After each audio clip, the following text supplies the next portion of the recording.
Bom dia a todas e todos, sejam muito bem-vindas e bem-vindos ao nosso ICL Mercado e Investimentos. Hoje um sextou recheado de indicadores, porque saíram os dados de desemprego e renda aqui do Brasil, medidos pelo IBGE. Vamos passar pela inflação lá da zona do euro e do índice de gastos com consumo pessoal dos Estados Unidos, mas sem deixar aí também de abordar aí alguns assuntos que estão roubando espaço, como o desenrola e o rotativo do cartão, né? A PL que foi aprovada aí a urgência ontem. Também vamos passar pelo déficit, né? Que agora é de 2023, que traz novidades. E vamos falar também da confiança dos serviços. Mas antes de tudo isso, vamos dar bom dia para o André, que está lá no Rio de Janeiro. Bom dia, André, tudo bem com você?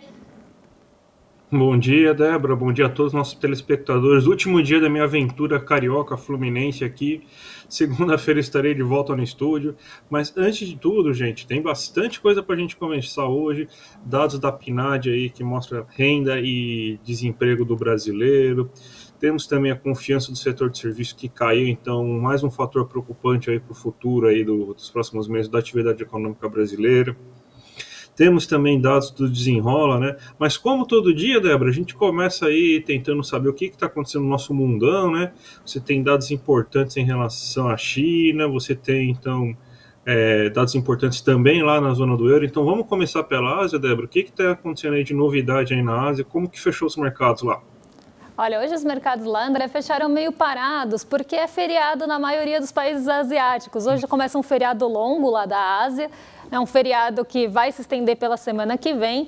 Então, hoje os mercados da China, da Coreia do Sul e de Taiwan ficaram fechados. Mas isso não foi motivo para que as bolsas não tivessem movimentação e também divulgação de importantes incentivos, principalmente na China. Apesar do feriado, eles fizeram aí alguns anúncios hoje, né? Então, um primeiro anúncio que eles tiveram aí nessa tentativa mesmo de incentivar o setor imobiliário é a isenção para a construção de moradias populares.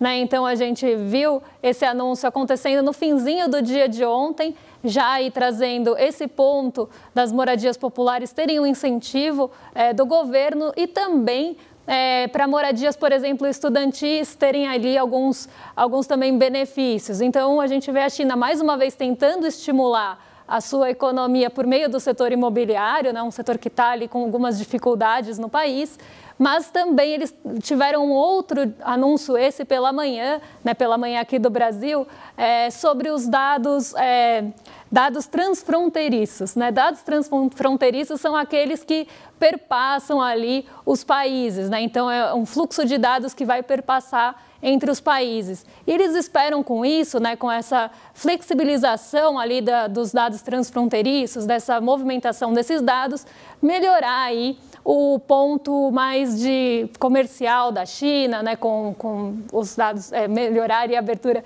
dos dados comerciais da China e também ali algumas atividades comerciais domésticas. Então, a gente vê que eles estão tentando fazer essa flexibilização, claro, ainda respeitando ali alguns pontos de segurança dos dados, mas essa maior flexibilização para essa movimentação dos dados, desses dados que viriam aí de outras fronteiras e sairiam também da China. Então, isso como um ponto, né, importante aí de tecnologia, né, ligado mais aí à tecnologia, as empresas ligadas à tecnologia, como o Grupo Alibaba, tiveram um desempenho muito forte hoje. Eles são negociados no Hang Seng, então é uma bolsa que estava aberta hoje, por lá então é dia positivo. Eu vou colocar aqui na tela para vocês o índice Hang Seng, que fica em Hong Kong. Ele subiu 2,51% hoje, liderando os ganhos na Ásia.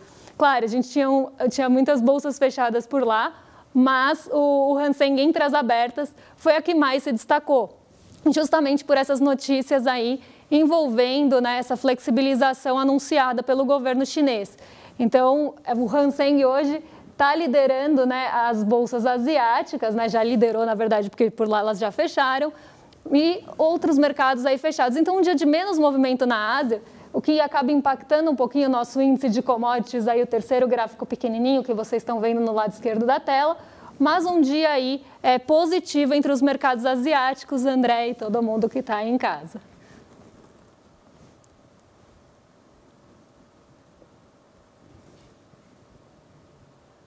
André, não estamos te escutando. Acho que o áudio está mutado. Ah, estava montado só. Então a gente também teve muita novidade também na zona do euro, né? Porque se teve divulgação, por exemplo, do CPI, né? E teve algum impacto isso já nos mercados europeus hoje, Débora? Teve sim, e um dado surpreendente lá vindo da zona do euro, né? Porque hoje foi divulgado o dado da inflação ao consumidor da zona do euro, que eles chamam de CPI, né? Índice de preços ao consumidor. E esse índice surpreendeu em todos os aspectos, né? Então, quando a gente olha a projeção, né, para quem está acompanhando o gráfico de casa, é a linha branca e o dado real é a linha azul clarinha, né? Então, a gente vê que nesse mês de setembro, aqui eles já estão soltando os dados preliminares de setembro, o CPI ficou em 4,30 lá na zona do euro e a projeção era de 4,5. Então, surpreendeu positivamente, ficou abaixo do esperado. Quem ficou abaixo do esperado também foi a variação mensal, que ficou em 0,30, e o núcleo, né, que é aquela inflação que acaba excluindo ali preços mais voláteis, preços de energia, preços de alimentos. Então, esse núcleo ele também ficou abaixo aí do esperado e ficou em 0,20, abaixo da variação mensal. Então, a gente vê que a variação excluindo esses preços, né, mais voláteis, esses preços menos sensíveis também a juros, ficaram aí abaixo da variação mensal, né? Então, não excluindo os preços mais voláteis, a inflação por lá também ficou mais contida e abaixo do esperado. E também mostrou desaceleração. Aqui o gráfico é só do índice de preços ao consumidor mesmo, é o cheio que a gente fala, né? Não é o núcleo, e ele está desacelerando, né? Saiu de 9,90 para 4,30, e o mesmo comportamento foi visto no núcleo, inclusive com uma desaceleração forte aí, vinda nesses últimos meses. Isso mostra que pode estar perto da pausa do aperto monetário por lá. Então, a Europa deve começar agora a pausar, né, esse aperto monetário que vem fazendo. Aperto monetário, quando a gente fala aqui, a gente está falando daquelas altas, né, aquelas elevações dos juros.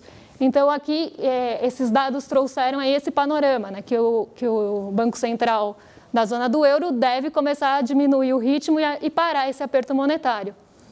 Isso refletiu nas bolsas, né? Então, as bolsas por lá hoje estão bem positivas, algumas até acima de 1%, outras muito próximas. Então, um dia mais positivo vindo da Ásia e também da Europa. Ah, perfeito, Débora. E a gente teve agora, que vindo aqui para o nosso Brasilzão, né? A gente saiu agora o índice de confiança do setor de serviços. E a notícia não é nada boa, né? Porque você teve queda, né? É a segunda vez consecutiva que você teve queda desse índice. O setor de serviços está acreditando que o próximo trimestre, a partir de outubro, novembro e dezembro, não será um trimestre forte, né? E a gente tem que lembrar que é um trimestre que costuma ser bastante aquecido, por ser final de ano, as pessoas costumam sair mais, você vai ter bem mais encontros familiares, encontros de trabalho, festas de trabalho de fim de ano, as pessoas saem mais, costuma ficar mais calor. Então, principalmente para o comércio e para o serviço, costuma ser um período melhor, né? E você ter uma queda aí de perspectiva, né, de confiança do setor de serviços nesse momento aí pode ser um péssimo sinal, né, Débora?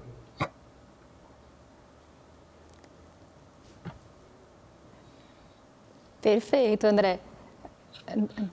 Vamos lá. Achei que tinha travado aí.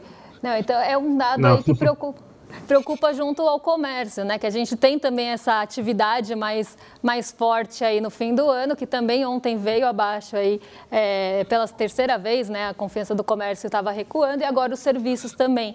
Então, dados aí para a gente ficar de olho, porque eles também são um termômetro aí do que esperar, né? Do que vai vir nas pesquisas mensais, assim como o PMI, o índice de confiança da construção, dos serviços, do comércio, da indústria, acabam trazendo aí um termômetro do que esperar nas pesquisas que saem depois, né? Então, mostra aí que o setor de serviços não está tão confiante na nossa economia, nos alguns dados macroeconômicos, para ter ali uma aceleração, né? E a gente tem também, né, agora falando aí da PL do desenrola, né, e também dos juros dos rotativos, porque elas foram votadas juntas ali no caráter de urgência, né, como uma PL só. Tem a notícia aqui no nosso site, vou colocar aí para vocês acompanharem, né? E a gente teve aí essa aprovação do caráter de urgência desse projeto de lei, né? Então, agora eles vão seguir para o plenário, né? O texto vai seguir para plenário. E a gente teve aí, então, essa aprovação de urgência. E quem falou sobre isso, André, sabe quem foi? Quem resolveu comentar e dar pitaco aqui? Bob Fields, né? Bob Fields o terceiro. Exatamente, ele mesmo, né? Ele não passou aí desapercebido, né? Ele resolveu falar na verdade nem do desenrola, ele resolveu falar dos juros do cartão. Né? Então, não é a primeira vez que ele fala isso, nem a segunda, né? Ele sempre que volta esse assunto dos juros do cartão, do rotativo, ele faz algum comentário e ontem não foi diferente. Então, ontem ele falou aí sobre o rotativo e falou que todo mundo tem que ceder nesse rotativo. Né? Então, todas as partes têm que fazer aí, todas as partes têm que fazer sua parte, né? Mas isso ia ficar muito, muito estranho, mas todos aí têm que ceder nessa matéria. E aí ele voltou a tocar em alguns pontos, né? Justamente, principalmente aí falando daquela questão de taxar de alguma forma parcelados muito longos, porque isso que enrolaria o brasileiro de fato. Então, ele voltou a tocar nesse assunto, ele já tinha falado disso em agosto e voltou a falar ontem. Inclusive, Roberto Campos Neto está falando agora em palestra, então, também dando algumas declarações, mas do desenrola e do rotativo ele falou ontem. Né? Então, ele falou sobre a inadimplência, que atinge quase 50%, que é a linha de crédito que tem a maior inadimplência no Brasil, e não à toa, né? Porque a gente está falando de uma linha de crédito que a média é 445% de juros, sendo que tem bancos que cobram muito mais que isso aqui no Brasil.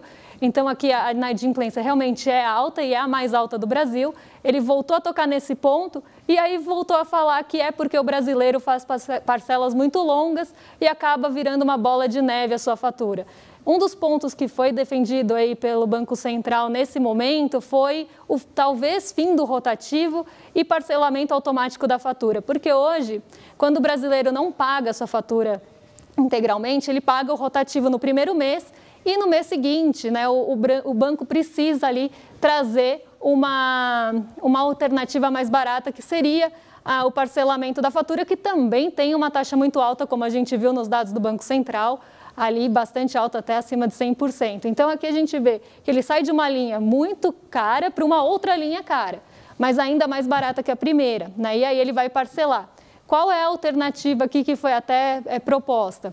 Que o rotativo não aconteça, que o parcelamento aconteça automaticamente caso a fatura não seja aí paga integralmente, mas com juros menores. Então, hoje a média é 15% ao mês, então ficaria ali de 9%.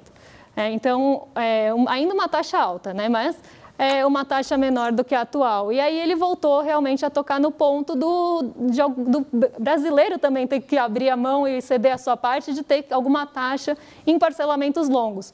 O que a gente sabe que causa muita polêmica, porque vai bater num setor comercial aí que está muito frágil e que precisa do parcelamento na maioria das vezes, principalmente para aqueles bens mais caros que o brasileiro não consegue comprar à vista. Né? Então, qualquer que seja o desincentivo que vai colocar aí no parcelamento sem juros, seja alguma forma de acabar com ele ou de cobrar alguma taxa adicional pelo parcelamento, pode ser ruim para o brasileiro, né, para nós que precisamos do parcelamento para comprar, e para o setor comercial e varejista, que não gostou nada desses comentários e sempre reage. Até a Febraban, André, reagiu a isso na época que ele falou. Né? Então, ele voltou a tocar nesse assunto, o que não é aí de surpreender, né, vindo de Roberto Campos Neto. Eu tô vendo, voltou bastante, parece que essa semana, esse assunto aí de cobrar parcelas aí quando você faz o parcelamento no cartão de crédito, né? Parece que teve alguma notícia, acho que foi no portal UOL, que eu vi que voltou, falando até que uma boa parte aí gostaria que você tivesse, uma boa parte, não consegui entender muito bem a notícia, mas pelo que eu fiquei entendendo, até porque ela era fechada para variar, né? Mas o título dava a entender que os brasileiros gostariam que cobrassem juros para o parcelamento, porque eles se endividariam menos. Eu achei bem estranho, né? Coloquei alguém fazer esse tipo de pesquisa e essa notícia voltar à pauta justamente quando o Campos Neto volta a falar. Eu estou começando a achar, Débora, que para você ter uma contrapartida, vamos dizer assim, né, que aqui no Brasil você tem muito, né, os bancos até cedem, mas eles pedem uma contrapartida. Você ter uma contrapartida da questão de você ter um rotativo menor, eles começarem a cobrar essa taxa. Então pode ser que a gente já esteja vendo aí um embrião, né, um balão de ensaio, né, que eles costumam fazer, de algo que seja, então, uma contrapartida para eles não perderem, assim, tanto dinheiro aí com essa questão da taxa. Eu também acho bem estranho, me causa muito estranhamento o brasileiro falar que prefere pagar uma tarifa ou uma taxa aí, em relação aos seus parcelamentos do que se enrolar no cartão. Vou até perguntar aqui, para quem está assistindo, vocês concordam com isso? Preferem pagar uma taxa, uma tarifa que seja para desincentivar o parcelamento e não ter e ter aí um desincentivo mesmo no parcelamento sem juros, ou vocês preferem do jeito que está? Né? E eu acho que é justamente isso, eu acho que o banco quer uma contrapartida, né? E essa fala do Roberto Campos Neto mostra isso, ele fala que todo mundo vai ter que ceder nesse assunto, inclusive a população, né, que vai normalmente ficar aí com a pior parte, a corda sempre estoura pelo lado mais fraco, a gente sempre fala isso. Então, assim, causa muita estranheza uma pesquisa como essa. Eu vou até procurar para ver se eu consigo ler a matéria inteira aí, porque realmente é muito esquisito, né? E falando aí também de Brasil, né, a gente tem o déficit de 2023, também tem uma notícia aqui do ICL Economia, lembrando que lá vocês conseguem ler as matérias completas e não são bloqueadas, né, é aberta para todo mundo e vocês vão conseguir ler aí as matérias completas sempre com as análises ali. Então, a gente teve contas do governo registrando déficit aí, de 104,59 bilhões, né, André, em 2023 até agosto. Isso aí é equivalente a 0,7% aí do PIB, né? Então, a gente está bem próximo da meta, né? Que é 0,5%, se eu não me engano. Não sei se a gente está inclusive dentro daquela banda, né? Que é 0,25% para cima e para baixo, né? Então, por enquanto, né? Não causa nenhum problema, né? A gente sabe que pro ano que vem que vai ser a dificuldade, que é zerar, né? Mas esse ano aí, se tudo continuar, mesmo com a aceleração do déficit que você teve nos últimos meses, né? Até porque o resultado, quando a gente está pensando nos últimos 2 meses, a gente está contando também o mesmo período do ano anterior, né? Então está contando com setembro, outubro, novembro, dezembro do ano anterior. E a gente sabe que teve aquela injeção aí de recursos de contabilidade criativa, né? Algumas pedaladas para você conseguir melhorar os índices do Brasil, né? Então você teve esse problema aí, agora esses índices saem, né? Esses meses mais positivos saem, então o déficit começa a aumentar mesmo. Então, mas eu acho que não vai ter problema esse ano, não tem risco fiscal, acho que não vai precisar ter tanto ajuste. O problema mesmo é ano que vem, né? Então, vamos ver aí, né? O Haddad que se enfiar nesse buraco, ele vai ter que dar um jeito de sair, né? Então, vamos ver como que vai acontecer essas coisas, Débora. E, André, sabe que eu comecei a ver ontem, depois que saíram os dados, eu comecei a ver ontem matérias do mercado financeiro com quem no título? Risco fiscal, né? Que você falou não vai ter risco fiscal, mas o mercado adora essa expressão. Toda vez que a gente tem alguma divulgação, eles voltam a falar de risco fiscal e eles estão bem desconfiados aí em relação ao déficit de 2024 também, né? Então, eles voltaram a falar em risco fiscal, inclusive aí como um fator de preocupação aqui para o nosso Brasil. Então, volta aí o fantasma do risco fiscal para as manchetes do mercado financeiro, que não é de se espantar, porque a gente sabe como as coisas funcionam. E saíram dados também hoje, né, dados importantes de desemprego e renda aqui no Brasil. Também temos aí a notícia completa no site do ICL Economia. E o desemprego aqui no Brasil caiu para 7,8%, patamar até esperado pelo mercado, era projeção 7,8% mesmo. E a gente recuou aí, né, para o menor patamar desde fevereiro de 2015. E uma boa notícia é que continuou aquela trajetória de aumento do rendimento mensal. A gente vai ver esse gráfico também, mas primeiro eu vou colocar aí como é que está a evolução do nosso desemprego desde aí nos últimos 12 meses. Vamos ver aí como é que está essa evolução, de que patamar saímos e para que patamar chegamos, né? Então, a gente vê aí do lado direito de vocês, né, da tela, taxa de desocupação mesmo, e do lado esquerdo, a projeção do mercado, as projeções aí medianas do mercado. Então, a gente vê que a gente sai de um patamar de 8,70 em setembro de 2022 e vamos aí para 7,80, né, no patamar de agosto. A projeção também era de 8,70, mas aí a gente vê um dado interessante, né, que no comecinho do ano, né, o mercado estava imaginando um desemprego maior e não foi o que aconteceu, né? A gente vê que a trajetória continua. Então, eles esperavam, né? O mercado esperava ali entre março e maio, na verdade, né? Um aumento aí do desemprego que não aconteceu. Então, a trajetória seguiu em queda aí para 7,80. Algum comentário, André? O que você achou aí do desemprego, né? Da taxa de desocupação do Brasil? Eu achei que melhorou bem a qualidade, né? Porque aumentou basicamente o desemprego, foi puxado pelo setor privado e com carteira assinada, né? Você teve a formação de mais de 220 postos de trabalho aí no setor privado com carteira assinada, teve recuo de alguns setores informais, como o próprio setor privado sem carteira assinada, melhorou também a taxa de subutilização, teve uma pequena queda, está em 17,7% agora, ou seja, menos brasileiros trabalhando menos do que gostariam. Então você teve aí um destaque especial para essa taxa de desemprego, justamente para a PNAD, né, como um todo, né, a melhora da qualidade do emprego, formalização maior do emprego nesse momento. Isso aí é bem importante, Débora. Acho que esse é o grande ponto aí que a gente tem que observar aí principalmente dessa PNAD. Exatamente. E quem melhorou também, né, não só aí essa melhora da qualidade, mas também a renda, né, que a renda real média recebida pelo brasileiro vem em trajetória de alta também. Então, a gente vê que ela sai ali de agosto de 2020, então a gente trouxe 3 anos para trás, de 3.133. Mas aqui a gente precisa lembrar que a gente estava naquele período de pandemia em que começou o auxílio emergencial, né? Então, a gente pega esse efeito aí em agosto de 2020, né, no comecinho de 2020, e no patamar pré-pandemia, a renda ainda está um pouquinho maior, ela fica ali em torno de R$3.000. Então, pela primeira vez, a gente está se aproximando do patamar pré-pandemia, né? Então, mostra uma recuperação da renda do brasileiro. Então, a gente sai ali dos R$3.133. Em janeiro desse ano, a gente estava em R$2.687. E aí, volta a subir para R$2.947. Então, uma melhora da renda mensal média recebida pelo brasileiro. Aí, voltando, aí, se aproximando do patamar pré-pandemia, que é algo que a gente ainda não conseguiu atingir. Então, a gente vê esse movimento de queda, depois uma recuperação a partir desse ano, e aqui não é à toa, né? A gente tem mais negociações ficando acima da inflação, a gente tem o salário mínimo também que foi reajustado acima da inflação, então não à toa que esse movimento reflete aí no rendimento do brasileiro e estamos realmente chegando mais perto aí do patamar pré-pandemia, André. Algum comentário também sobre a renda, algo que você queira pontuar?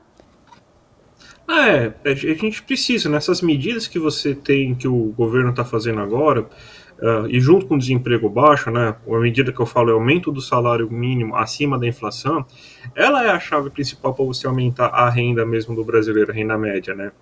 Então, com isso você melhora. Você vê a queda que a gente teve, se você puxar até para o começo da PNAD, você vê que a queda a partir dos períodos de reforma trabalhista e tudo mais, são ainda mais significativas, né? Então, é necessário você fazer tudo isso aí, continuar com essas medidas para melhorar, né? Então a gente está muito longe do ideal ainda, mas pelo menos a gente começou a caminhada para cima. Isso é um ponto importante, Débora. Exatamente. E André, vou me despedir de você. Sextou, né? Aproveite aí seu último dia de congresso no Rio de Janeiro. Mas quem está aqui com a gente continua, porque a gente ainda vai falar da abertura do mercado e do índice de preços de gastos com consumo pessoal nos Estados Unidos, que está aí afetando bastante nossa bolsa. Mas, André, muito obrigada aí, bom dia para você, boa sexta. Boa, muito obrigado, Débora. Na verdade, eu estou em São Paulo, que saindo daqui eu já estou indo para o aeroporto pegar o voo já de volta aqui, né? Então, eu queria só agradecer a todo mundo a presença aí, dos telespectadores aí. Um grande abraço, a gente se encontra segunda-feira no estúdio, Débora, e toda a audiência. Um abraço, gente. Até, André. E a nossa audiência aqui no chat concorda com a gente. Achou muito estranha aí a pesquisa mostrando que o brasileiro prefere pagar uma taxa a parcelar sem juros, sem taxa. Né? E até alguns comentários aí que Roberto Campos Neto é cruel, né? Que a gente tem aí Roberto Campos Neto jogando a favor do mercado e dos bancos. Então, é mais ou menos o que a gente também observa, né? Então, ida, né, do Roberto Campos Neto na defesa aí do mercado, né, justamente buscando essa contrapartida aí do parcelamento sem juros no fim do rotativo ou na diminuição dos juros do rotativo. Mas vamos agora então para a abertura, né, porque a gente tem abertura positiva por aqui, então eu vou colocar aí na tela para vocês, né, a abertura do mercado hoje, né, a abertura bem positiva, né, então, como eu falei, Xangai Composto na tela está zerado porque é feriado na China, né, Nikkei 225 ficou muito próximo à estabilidade lá no Japão, então foi uma das poucas bolsas que não foi para o terreno positivo, mas ficou muito perto do 0 a 0. E a gente vê o Ibovespa hoje subindo 0,77, a Nasdaq 1,18, S&P 500 0,51, né, o dólar caindo depois de forçar ir para cima o patamar de R$5, então ele chegou ontem aí acima dos R$5, ficou acima dos R$5 já há 2 dias que ele está acima desse patamar, e eu falo dos R$5 porque ele é um patamar psicológico mesmo, né, ele acaba tendo ali até um nível de quando chega nesse ponto, começa a acreditar que o dólar vai voltar a cair, né, então é um ponto que a gente fala de resistência do dólar, né, e o patamar de R$5 tem essa representação, por isso que a gente fala dele, não é à toa. E agora ele começou a recuar, foi para R$5,02, o DXY, que é a moeda americana frente, né, estadunidense, frente a seus pares, caindo mais perto da estabilidade também, de 0,05, e o petróleo Brent voltando aí mais uma vez, né? Então a gente vê ele perto dos $92 por barril, caindo pelo segundo dia consecutivo. Ontem ele também teve um recuo forte, isso acabou mexendo aí com as ações da Petrobras, que começaram no terreno positivo, mas não tiveram fôlego para continuar. Foi uma das poucas ações que se descolou ali entre as grandes do índice. Então, hoje a gente vê esse movimento do preço do petróleo também aqui aparecendo, né? Então, deve continuar esse movimento hoje. Mas por que as bolsas estão subindo, né, em bloco, principalmente aqui em Nova York? Hoje a gente teve a divulgação do índice de gastos com consumo pessoal nos Estados Unidos. É uma medida que é muito acompanhada pelo Fed, né, pelo Banco Central dos Estados Unidos. Ela é vista bem de perto. Então, ela mostra, né, como é que estão aí a inflação dos gastos com consumo pessoal, e ela também faz ali uma sondagem de renda nos Estados Unidos. E esses dados são bem importantes porque a gente está esperando alguma sinalização ou dados que mostrem se o Banco Central dos Estados Unidos vai aumentar ou se vai manter os juros na próxima reunião. E aí a gente vê dados, né, que estão mostrando que estão pendendo mais para a manutenção do que para o aumento. Né? Então, aqui trazendo para vocês, o índice de gastos com consumo pessoal sai de 6%, né, em outubro do ano passado. Tem algumas trajetórias de alta, alguns picos em alguns meses, abril e janeiro desse ano, mas ele cai ali para 3,5%. Né? Então, aí ficou bem em linha com o esperado do mercado, com as projeções medianas. Então, fica em 3,5%. A variação mensal também desacelerou, 0,40%. E o núcleo, né, que também a gente exclui aqueles preços voláteis, como os combustíveis, ficou em 0,10%, muito menor do que a variação mensal. Então, a gente vê que a maior pressão inflacionária está vindo desses preços mais voláteis. Né? Então, isso mostra que um aumento dos juros não seria tão eficaz no controle dessa inflação, né, que está vindo de preços menos sensíveis a aumento de juros, algo que a gente também fala bastante aqui, né? Então, a gente vê esse movimento do PCI hoje, e o que o mercado passou a esperar? Ontem, a segunda leitura do PIB dos Estados Unidos ficou em 2,1%, o mercado esperava 2,1%. Então, não surpreendeu, não foi mais acelerada. Hoje, o mercado esperava 3,5% para o índice de gastos com consumo pessoal, ele vem em 3,5%, com um núcleo bem enxuto. Né? Então, isso mostra que a probabilidade dos Estados Unidos manter os juros na próxima reunião está crescendo, e na de dezembro também. Inclusive, o monitoramento do CME Group mostra isso, né, que a probabilidade de aumentar está diminuindo, a probabilidade de manter está subindo. Né? Então, a gente vê essa inversão aí conforme esses dados estão sendo divulgados. E esse foi um ponto que o Jeremy Powell falou. Né? Ele falou aí que vai acompanhar justamente esses dados para fomentar a próxima decisão dos Estados Unidos. E quando a gente tem, né, qualquer sinalização que os juros de lá possam aumentar, Isso faz com que o rendimento dos títulos do governo de lá subam e aí o apetite pelo risco aqui nos países emergentes diminui e o recurso flui para lá. Então é por isso que hoje as bolsas estão subindo em bloco e a Nasdaq é a que lidera as altas, porque ela é a mais sensível justamente aí a movimentos de juros. É uma bolsa de tecnologia, é uma bolsa que depende aí bastante de capital de terceiros, nessas empresas negociadas lá dependem do capital de terceiros. Então, uma sinalização de manutenção dos juros e não de alta acaba trazendo mais apetite para os mercados emergentes, de mais risco e também aí para as bolsas de tecnologia. Então, esse é o panorama que a gente tem hoje depois da divulgação dos dados dos Estados Unidos, né? E agora, por aqui, sextamos, mas vocês aí em casa ainda não, porque tem bastante coisa ainda para assistir aqui no ICL, né? Temos o ICL Notícias segunda edição, com a Gabi Varela e seus dois Chicos, Chico Sá e Chico Pinheiro. Né? Temos aí o César Calejon e a Robertinha Garcia no Sinapse, com entrevistado sempre aí muito importante, imperdível o Sinapse também. Então, até às 8h30 tem bastante tempo ainda para sextar, mas a gente fica por aqui com o ICL Mercado Investimentos e na segunda-feira estamos de volta aí para trazer expectativas do mercado, termômetro de bolsas e outros dados aí que vão sair. Então, até segunda-feira, pessoal, e até lá. Um beijão para vocês.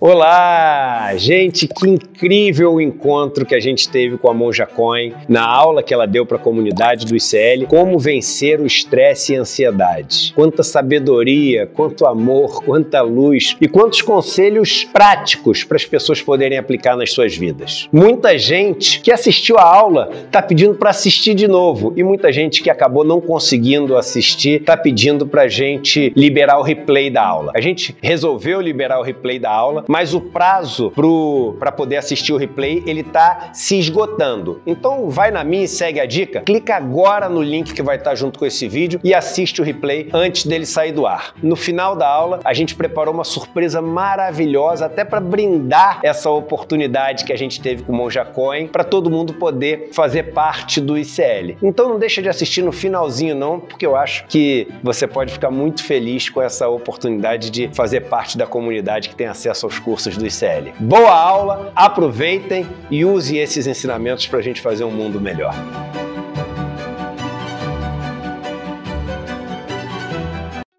Olá pessoal, meu nome é Dênia, eu sou a professora do curso de Hatha Yoga e eu vim aqui para falar um pouquinho sobre o nosso curso, todos os benefícios da prática. Então a gente tem benefícios tanto no corpo físico, se você tem alguma dor, alguma doença, venha que você vai se sentir bem. O processo de transformação vai assim lentamente, mas vai aliviando as suas dores. Ou se você está passando por alguma dificuldade, né, mental, um trabalho mais do emocional, como ansiedade ou depressão, a prática alivia os sintomas. Então acessem aqui e participem do curso. Oi. Meu nome é Jorge Mário Jauregui, sou arquiteto urbanista e no meu curso Megacidades e o Espaço no Mundo Contemporâneo vocês vão encontrar uma abordagem do socioespacial nas dimensões econômica, ambiental e urbana, e o curso está disponível aqui no ICL.